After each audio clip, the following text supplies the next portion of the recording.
Special thank you to our sponsors, Diabetes Leadership Foundation, Dexcom, Embecta, Medtronic, Gluston Chef, Marlene Perkins Memorial Fund, Jeremy and Judith Friedman Family Foundation, and Pimp My Diabetes.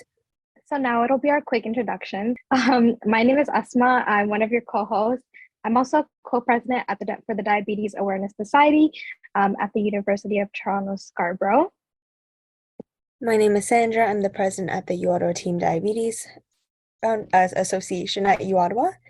And I'm Heather. I'm the program coordinator with the Diabetes Hope Foundation, and we are very excited to have everyone here today. And I just want to say a huge thank you to all the clubs who have helped put this together, because it's been awesome working with you, and I think we're going to have some amazing conversations. So to start off our agenda, we will be having a land acknowledgement, followed by, the different types of diabetes, really just give a background overview of the different types of diabetes, followed by a panel discussion. So this is where we will really discuss the social and emotional support for diabetes and how you can be a social and emotional support for, your loved ones, your family members.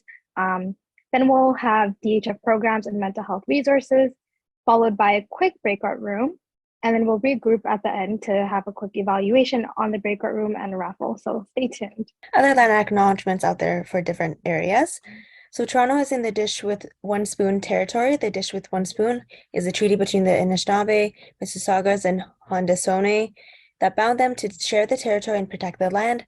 Subsequent Indigenous nations and peoples, Europeans, and all newcomers have been invited into this treaty in the spirit of peace, friendship, and respect. To learn more about the territory you live, learn, and work on, please visit native-land.ca. So the different types of diabetes. So first, there's type 1 diabetes, which is an autoimmune disease where the body is no longer able to produce insulin. It requires daily insulin administration. So there's no really cure, and it cannot be prevented, unfortunately. But it used to be called juvenile diabetes because of the typical onset during childhood. Then we have our type 2 diabetes, which is a progressive disease where the body stops using the insulin produced. So it can be delayed through diet and exercise. So really focusing on some preventative measures. So as mentioned, it can be managed through your diet, exercise, as well as the medications. And it's typically developed during adulthood. Then we have gestational diabetes, which develops during pregnancy. So it's when the body is not able to produce enough insulin to support the growth of your baby. So this can usually be controlled again through your diet and exercise. However, insulin may be necessary during pregnancy. These are the three most common types of diabetes, but others do exist, which you can, take a look at. So one of them is the mature onset diabetes of youth, and there's many more as well, like pre-diabetes. Just a disclaimer as well, lifestyle interventions may not always apply to the types of diabetes, and they're not always a cure, but they are definitely ways to mitigate diabetes and prevent it. With that, if you do want to learn more about type 1 diabetes, you can definitely visit juiceboxpodcast.com, where you can find various podcasts on what you can do. Hey, so thanks, Asma. So I work at Diabetes Hope Foundation, and we work solely with youth and young adults who are living with type 1 diabetes. So that's going to be the focus of a lot of the conversation that we're having today. And I just want to make sure that everyone understands type 1 is not a disease that can be avoided. You can't sort of mitigate that with diet and exercise. It's kind of your pancreas dies, and for the rest of your life, you need insulin therapy or insulin support to keep you going. So we have three programs that really tie into the work that we're doing today. The first is our Hope Connects program, which is a peer mentorship program. Diabetes can be a very lonely disease to live with sometimes. So the idea of Hope Connects is just to connect people who are living with type 1 with other people who are living with it, so that they can sort of talk about some of the challenges and the successes that they've had, and just have someone who gets what it's like to live with. We also have our transition guide, which is an online web app that we have that you can see information about 190 different post-secondary schools across Canada, and it's got information about accessibility services, mental health services, campus supports. It's got a lot of great tips from our alumni who are all living with type 1 diabetes about how to go out with friends, disclose your diabetes, the importance of getting those accommodations for exams and assignments. And the last one we have is our Transition in the Kitchen recipe guide, which when you're moving out or even wanting to cook a little bit more at home for your parents, it's got a lot of great, easy, quick, healthy recipes that you can prepare for yourselves. We've got all the carb counts and everything that you need there. And there's also information. So if you also have celiac, so there's also sort of different twists that you can put on the recipes to make sure that they're fitting all your nutritional needs. And all of those are available at diabeteshopefoundation.com. This is Rav, who's one of our mentors, who's just going to give you just a quick overview of the mentorship program and a little bit about herself. She was going to be one of our panelists today, but she wasn't able to make it, but she was so excited she wanted to just send a little hello to everybody. So we'll just play that, it's just a minute or two. My name is Rob Joe. I also go by Rav. Thank you so much for attending tonight's event. A little bit about myself. So I've had type 1 diabetes since I was 2 years old. I grew up in a very big Punjabi family where I was the only person, and I still am the only person who has type 1. And since a lot of my family, immediate and extended, didn't have any exposure to type 1, it was often something I felt like I had to keep quiet and, had to keep to myself. And growing up, that was really difficult because there was this huge stigma and shame around diabetes, and I had internalized it for a very long time, thinking I wasn't able to do X, Y, Z activity, or that, I wouldn't be loved in future relationships because it was something that was seen as this huge burden.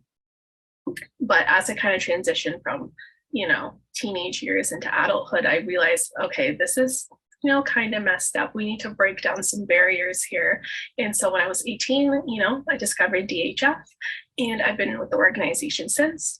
And I've had a few different roles, but my favorite one has been being a mentor because I've gotten to meet so many cool people who have diabetes, who have similar experiences and so many different experiences. It's been a great learning opportunity for me.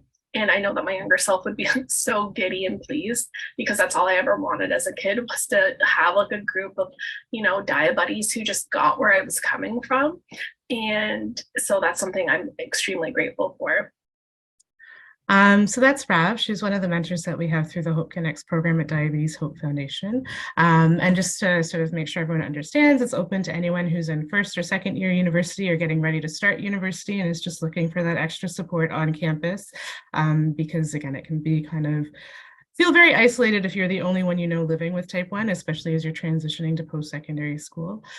So if you reach out, we can connect you with one of our mentors who can kind of start building that community around you of someone who gets it and someone who can support you through your post-secondary journey. Just a few resources outside of Diabetes Hope. So if you are looking for some mental health supports, Mind Your Mind is a great site that you can go to, and they've got supports for youth across Canada. Their focus is on building capacity and resilience for youth who are struggling with some mental health challenges. Good to Talk is specific for post-secondary school students in Ontario and Nova Scotia. And again, online resources to help you build that resiliency. And then if you are in distress and you need some immediate help, the lifelinecanada.ca has a list of all the distress centers across Canada. So 24/7 lines that you can call just to talk to somebody, figure out what's going on and get that support if and when you need it. So I'm so excited to have our panelists here today to be part of this conversation, because I think with diabetes, a lot of people know about the physical health side of it. They know all about sort of managing, well, not everybody knows about it, but the challenges of managing your blood sugars and making sure everything's in balance. But one thing that's starting to get talked about a little bit more now, but hasn't always been, is that mental and social support that people with diabetes have a need for, just because it can get very overwhelming. It's a 24/7 disease that you're living with.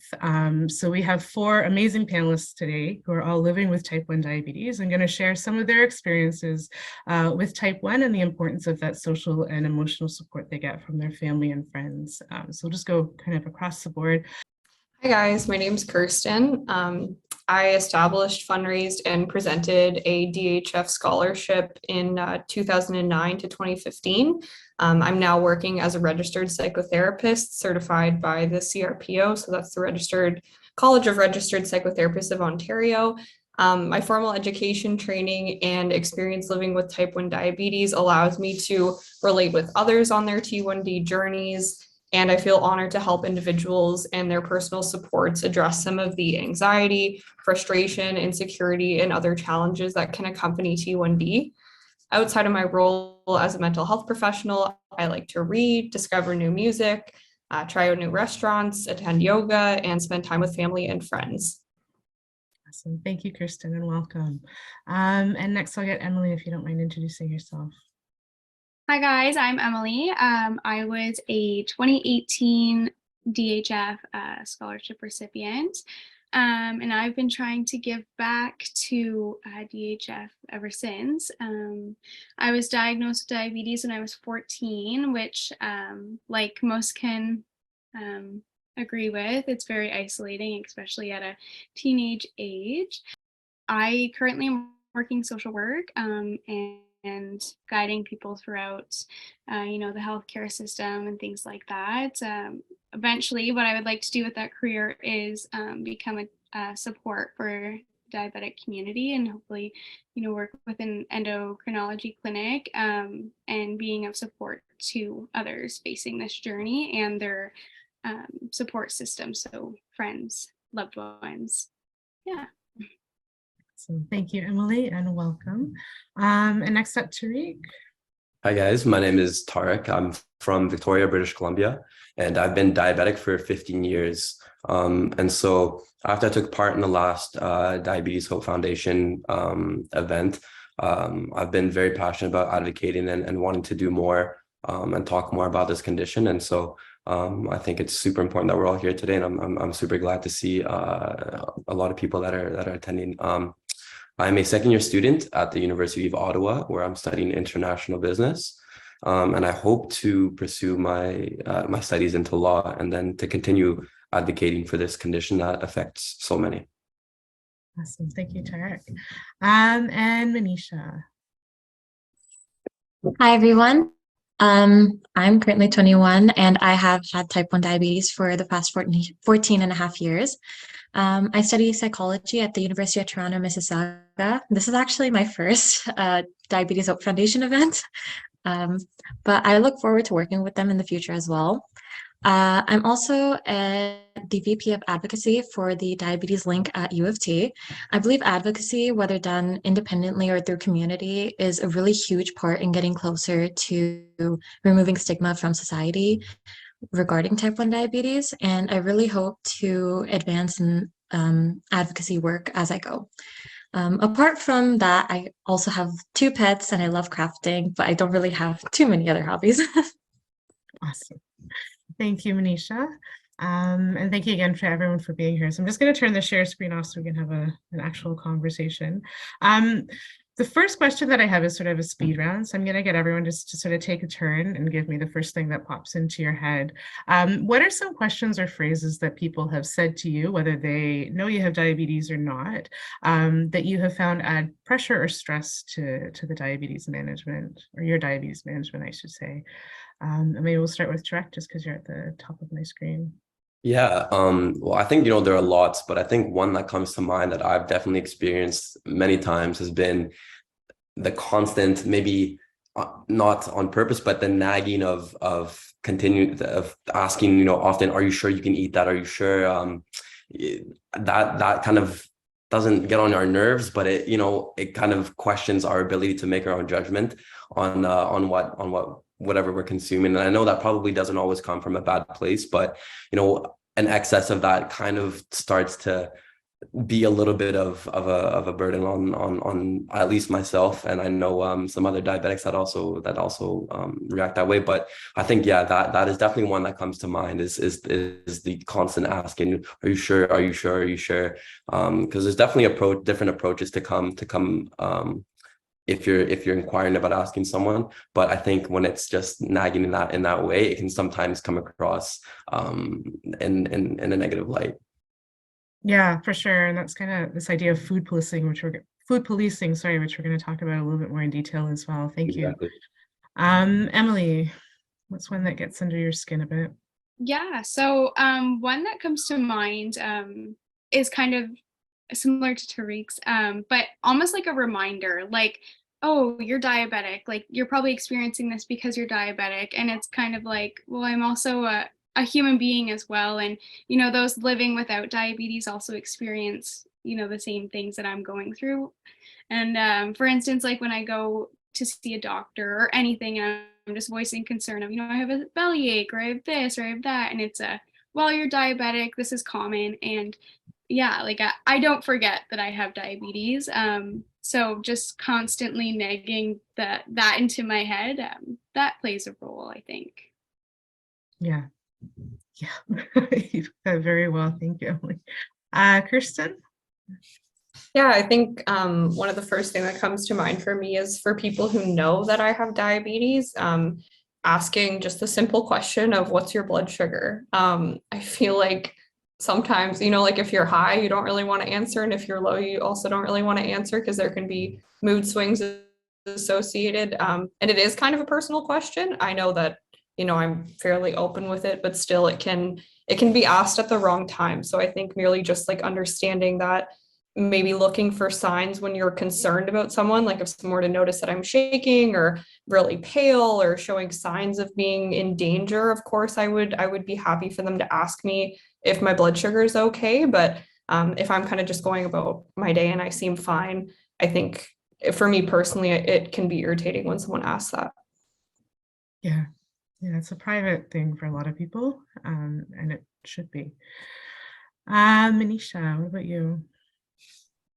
Somewhat opposite to what Emily said. I feel like sometimes people don't understand that diabetes has such an impact on your life. And so if I ever try to reason with people and say, oh, you know, I might be having mood swings right now because of diabetes, or, you know, I'm really shaky because of it, or I'm really stressed, they don't understand that.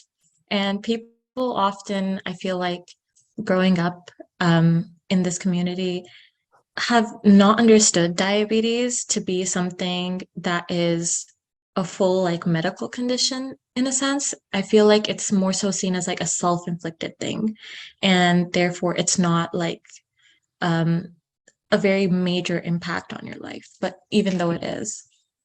Yeah, and it's a 24/7 thing that you're constantly dealing with and managing. And I mean, there's a sort of a joke that goes around the diabetes community that a good night's sleep is unheard of for someone living with diabetes, because you're always dealing with lows and highs that are just interrupting your sleep cycle. And I don't think people appreciate sort of the depth of that, which is part of the reason why I'm so happy to have you all here today. The other side, so the flip side of that question, what are questions or phrases that people around you use that are helpful in sort of making your diabetes management feel a little bit lighter? And we'll just go kind of reverse order this time and start with you, Manisha, if that's okay. Yeah, I honestly really appreciate it when people around me that know that I have diabetes, so like my friends, when they quickly notice signs that I am low or I am high, and they kind of just like give me space, or they try to help with that. It's not necessarily something that they say, but it's the kind gesture that comes with it, and knowing that they care enough to ensure that you're safe, instead of like what Kristen said, you know, just impeding on you and asking, you know, so many questions when you know that you can't answer them. Yeah, that's a huge one. Kirsten? Yeah, I totally agree with what you said there, Manisha. I think a lot of it for me is like actions. I really like, it warms my heart when I see like friends have juice boxes in their car, or like, you know, people I'm with are prepared in that way. Like, I think that's a big thing, actions for me. It's just nice knowing people have your back. Yeah. Okay. Yeah, for sure. Emily? One big one for me is I have a great support system. I'm lucky like that. And one of the first things they say to me is, you know, what can I do for you? What can I do to make this easier for you? Or what can I grab for you? Anything from a juice box to even my insulin pens, things like that. Yeah. Just check. Yeah, I agree with with what everyone has said, but I think one thing for me that I really appreciate is I do have a very good group of people around me who reminds me of, you know, whether it's going on a trip and they remind me to, you know, bring my insulin, or just reminders to, you know, bring a juice box with me if we're going somewhere. Those little reminders from your circle around you have a big impact, I think, on your support and whatnot. So I think personally having that around me has definitely been a privilege. So Okay, thank you, everybody. So now we're going to get into sort of the heavier meat and bones questions. And Manisha, we're going to start with you and just sort of get back to what Tariq was talking about earlier on around food policing. And if you can sort of maybe speak to a little bit about what food policing is and the impact it can have on you if you're living with diabetes. Absolutely. So food policing is generally thought of as controlling what food people can eat based on what you think is best. And this can be dangerous for anybody, but especially for diabetics, just because of the necessity of food in certain circumstances. Like when you're going low, you probably need like some form of sugar. And if people are trying to tell you that you can't have that, then that can end very fatally. So a better way to discuss healthy food choices with diabetics instead of controlling what they eat, I feel depends on the age group, meaning like you wouldn't tell a child that they just can't eat a certain type of food because they're not going to take it that well. They're still in that learning phase. Instead, you can show children how good food can be, how good healthy food can be that is more nutrient dense and that doesn't have as many processed substances. However, with teens and adults, it's less of an aspect, I feel, of that experience with that you could have with a child. And it's more so they are in this stage of, trying to have their own independence. And so it matters a lot more that they make their own choices, but you help guide them in the sense of showing them that people around them still do eat really healthy things and not antagonizing sugary foods or like unhealthy foods is a really big part of that. I feel like if you antagonize things like cookies, for example, then people are just going to want more of that and it's not going to end very well. So healthy food choices come from understanding that all kinds of food are good for you in different circumstances, and you should be able to eat all of them, but with moderation. Yeah, and I just wanted to sort of add that sort of diabetes, the medications and the sort of insulin delivery systems have changed so much over the last sort of 20, 25 years that like 30 years ago, you would have been told just to avoid sugar altogether. But there's been so many advancements that there's really not anything that someone living with diabetes can't eat. And it's all about having those healthy choices and sort of having the knowledge of how to manage the foods that you're eating. So you're kind of working as your own pancreas. So just figuring out how to do that and how to manage that. And some people choose not to eat sugar because it is a pain in the butt sometimes to deal with those spikes in your blood sugar. But it has to be a decision for the individual, especially as you're getting older and sort of becoming more independent. Did anyone else want to add anything to the piece around food policing and the impact that it can have and alternative ways that you can sort of check in with those you love? I think like the opposite of food policing is interesting too, kind of building on what you said before, Manisha, that like sometimes people don't understand like the impact of diabetes. Like there can be people who are over involved, which is the policing, but then I think when people forget that you're diabetic, that can also be equally frustrating. So for me, sometimes like friends or family, like even my dad will do this sometimes, or he'll have a cookie and he has a big sweet tooth and he's like, oh, like just have some. And I'm like, no, like I'm good. And he's like, oh, just like have a little piece. And I had to kind of have a conversation with him like a while ago just about that. Like I don't want to get mad, but like I can't have that right now because maybe I'm like 12 and I don't really feel like going a bit higher than that. So kind of the flip side of policing, which is not ignorance, but just kind of like forgetting that we're diabetic. Yeah, I can also add to that. I can definitely see both sides as well. And one thing that really sticks out for me is sometimes people remind me a little bit too much and not enough, like you had mentioned. So that even when it comes to eating something, like a juice box because my sugars are low, or crackers on top of that to balance it out, something like that. It's always in the back of my mind, should I be doing this? Like it almost makes me feel a little bit guilty when I am doing what I know I should be doing. So yeah, I guess like you said, Kristen, it's definitely something to have a conversation with regarding the boundaries of food policing. So our next question kind of gets back to the Menti poll that we had, and we're going to start with Rebecca for this one.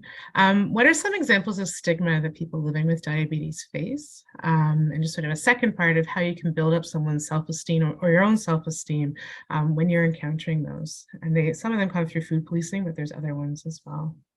Yeah, so I think we mentioned a couple examples of stigma that's associated with diabetes, and there are plenty, but I'll be talking about a couple important ones that I think are the most relevant and happen the most. And so I think the first one that really comes to mind is stereotyping. I think people who are diabetic can be perceived as lazy or not taking care of themselves.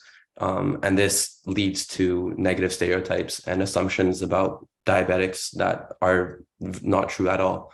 And so I think that stereotyping is one that happens very commonly, and definitely that has a lot of effects on one's self-esteem. And next, I would say self-isolation. I think that people with diabetes sometimes feel excluded from certain social activities or gatherings, especially when food is like the main part of that event. I know that even when I was younger in school, this would be probably the most common thing that would happen, especially when you're around people who maybe don't know the condition as well. And you know, their only idea of diabetes is that you can't eat this or you can't eat that. And so when there are activities or gatherings related around food, that is sometimes comes into play. And I think the third one, a big stigma around diabetes is embarrassment or shame. I think some people with diabetes may feel ashamed or embarrassed about their condition, especially when they have to take insulin in public or check their blood sugars in public. This is something as well that I experienced when I was younger, especially in school. Before I had my Libre sensor, I would have to poke my fingers, and I was always a bit uncomfortable doing that in school. And I would always go to the bathroom and kind of do it in a private setting. And you know, now if I were to do that, I wouldn't mind as much doing it in public, because I've come to accept it. But I think for a lot of younger people, especially new diabetics who don't have that comfortability with the condition yet, this can be a really big stigma that can affect the person. And so when I talk about some things here that can reverse this and that can help one's self-esteem, this applies to, you know, diabetics as well as non-diabetics. And so I think it's really important to educate yourself. I think, you know, learning about diabetes, learning about the challenges that come with it is very important. That way, you know, you can understand and you can support the people that are around you or yourself. And so I think, you know, having a good understanding of how things work can definitely, you know, make you more comfortable with the condition. I think another thing is to show empathy. I think, you know, listening to experiences, concerns, showing genuine empathy and understanding towards, you know, a diabetic struggles can really go a long way, and making them feel a lot more comfortable and a lot more accepted. And I think to encourage and support is very important, you know, encouraging their efforts in managing the condition and offer help in any way that you can really goes a long way. You know, whether that's your family or your close friends or your classmates, whatever the case may be, I think having that support and having that encouragement really goes a long way. And the last thing that I'll say is just challenging the stigma. Speak out against negative attitudes, comments about diabetes, help raise awareness, talk about the challenges that people face. I think, you know, talking more about it and just spreading advocacy for it is really the key to breaking down stigma and just spreading awareness. Yeah, for sure. Thank you. You touched on so much there. I really appreciate such a thorough answer. The one thing that, I don't know, it kind of brought up that ties back to the speed round question is when you're, because I do shots still, so when you're taking a shot and people saying like, oh my gosh, needles, gross, so they have to like look away and run away, and they make it like this big thing that really takes like 2 seconds and then you're done. So that's a big one that I had to I struggled with a lot when I was younger. Emily, Kristen, or Manisha, did you have anything you wanted to add or share on the idea of stigma and overcoming it? Yeah, this one is a little bit more so geared towards having diabetes like while you're a child. when I went to elementary school, there were so many people that thought diabetes was contagious. And um, it was a little bit difficult because at that age, I then tried to hide it whenever people realized that I had diabetes and they thought it was contagious. So I would just try to keep it to myself, make sure nobody knew. And it was just my teacher that knew. And I think something that would have really helped at that time is if my teacher maybe, went up to the class and educated them, just like a 5-minute conversation, even, just to say, hey, one of our students has diabetes, even if it's anonymous, um, and explaining like it's not contagious, it's actually just like this, and this.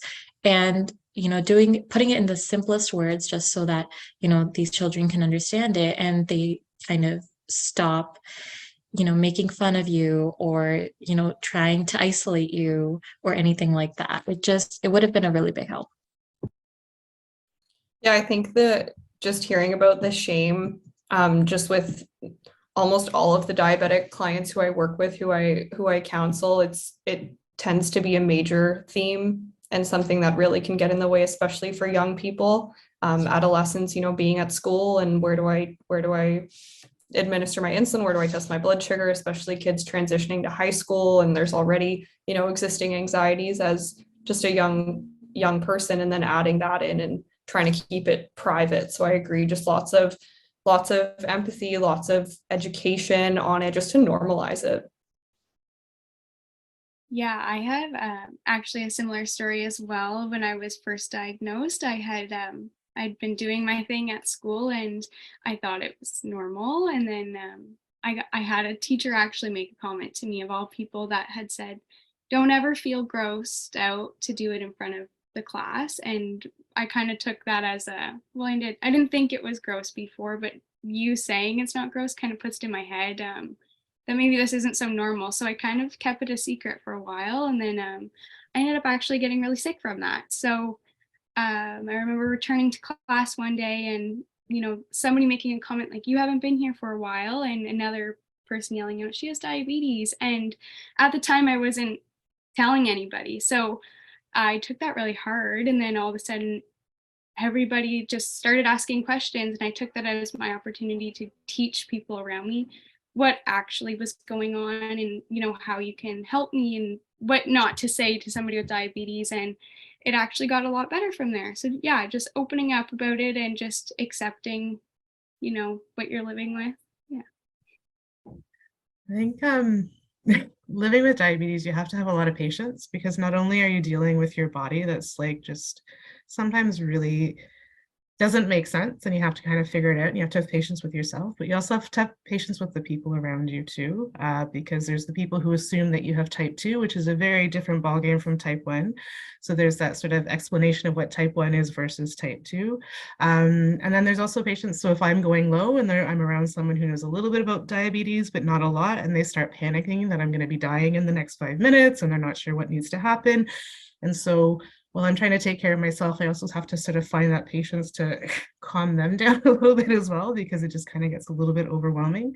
And I think it's really, really awesome when people just kind of ask you, not when you're in the middle of a low necessarily, but just sort of what they can do to support, and just ask those questions. Like if there's something you don't understand, ask, because we can tell you, because we know it inside out from living with it 24/7. And it's better to ask a stupid question than not any questions at all, as I'm sure everyone has had many teachers tell you over and over again. And in this case, it's very, very true.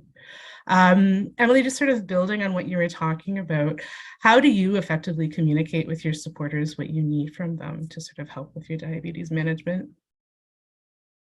So again, when I was first diagnosed, I kind of just took it in myself. It was still very new to me. So I just took all the information in and I didn't let anybody else around me kind of accept what was going on. So I really struggled with not having really that much of a support system at the time. But one thing I found that did help me was opening up to my parents, who, once I did realize, they're actually going through this just as much as I am. They're just as scared as I am, because they're dealing with a child who has diabetes now. So just kind of voicing your concerns of, these are things I'm scared of. and these are things that I'm confident I can do with myself. One big thing for me was I started on multiple daily injections, of course, and it was my responsibility to be able to inject myself and make sure I knew what I was doing. So if I wanted the freedom of going anywhere, I had to prove to them that I was able to take care of myself. And eventually, when I started letting my friends know, what's going on, and I actually asked them, can I do a finger prick on you? Can I show you what it feels like? Things like that. And actually, I had great feedback. My friends were always so excited, like, yeah, prick my finger, tell me what's going on, like teach me about it. And that's when my support just like kept growing from there. So I guess accepting people into your new world or your new normal, or showing them what you have to do every day kind of thing, and allowing them to just be on that journey with you. Another thing that I find very supportive is voicing what you can do for me. If I'm having an off day and I'm having a day where diabetes is kicking me in the butt, be there, be patient with me, because yeah, you're right, I'll probably have mood swings, I'll probably need that little bit of support, just checking in, making sure I'm doing okay kind of thing. And not even just diabetic wise, just how are you feeling today outside of that? Are you feeling stressed out? Are you feeling sad? Are you feeling defeated? Like, just have somebody that you can talk to about that kind of stuff. Recently, another thing I've overcame is when I'm sick, I have a hard time, getting myself out of bed to do my injections to check my sugars, which is when the sensors are a new thing. Somebody is able to scan them for me. They're able to give me an injection if I'm just not feeling the greatest. So just, yeah, allowing people to take the journey with you, trusting them and just educating them. Any questions they have, just answer them, be patient with them like they're being patient with you, because like I said, they're along for the ride with you. So yeah. I like that. Allow them to come on the journey with you. I don't know, I'm gonna like put that onto a t-shirt or something. Did anyone else have anything you wanted to add about how to communicate with the supports in your life? I think it's awesome to hear that you like shared that with your friends and having them be so involved. And just as you were sharing that, I remembered, I forgot that I did this, but when I was in high school, like we would do that as well, like at least once a week. Like my friends would want to test their blood sugar, and I'd have like spare lancets and stuff, and it was never really like stigmatized. Like I was lucky amongst my close friend group. They were always pretty open to just having it be normalized. But then there's outside parties who aren't as involved, where you get more of that from. But definitely just being open about it. And I like what you said as well, Heather. Like I like the journey metaphor. That's great. Yeah, if I can add something, I agree absolutely. I think getting your friend group or your parents or whoever your group is around you comfortable with it makes a huge difference. And yeah, I remember my friends poking them a couple of times, or them asking to have a sugar tablet if I had a low blood sugar as well. I think little things like that definitely make it more comfortable for everybody.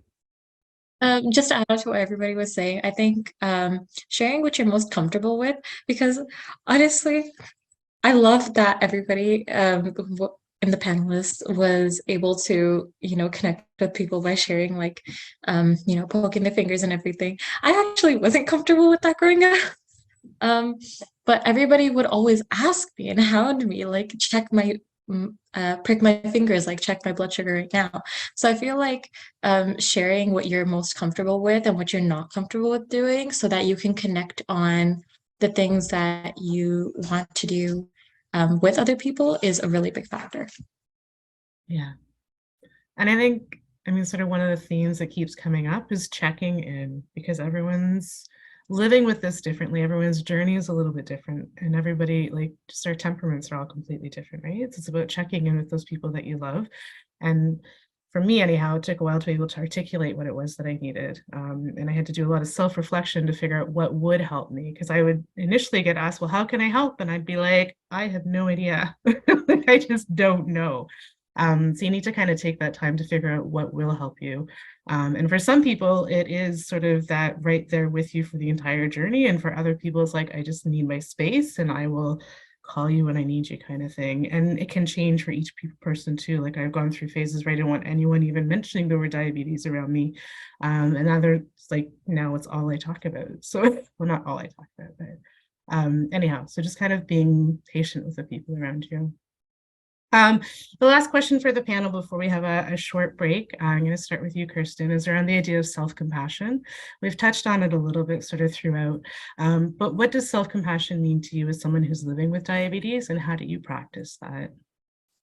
Yeah, so self-compassion, to me, I think just in my profession as well, there's lots of like work I do with clients on self-compassion, and something that I've been able to apply to myself is when you're having those moments where you're really like frustrated, or you're really like over identifying with that high blood sugar reading or low blood sugar, or you're just looking at, you know, where have I been this past week, and feeling all over the place, and feeling like you're taking a lot of responsibility for it. And I think when we're feeling hard on ourselves, something that has helped me the most is asking myself, like, how would I respond to this if it was someone who I loved who had diabetes? So responding to yourself the same way that you would respond to a loved one going through the same concerns, right? Because we tend to be our own worst critics, right? And we tend to be very, very hard on ourselves, and reframing it that way can really help, you know, taking a step away from it and thinking like, am I being kind to myself? Well, maybe not, you know, and how could I be kinder? So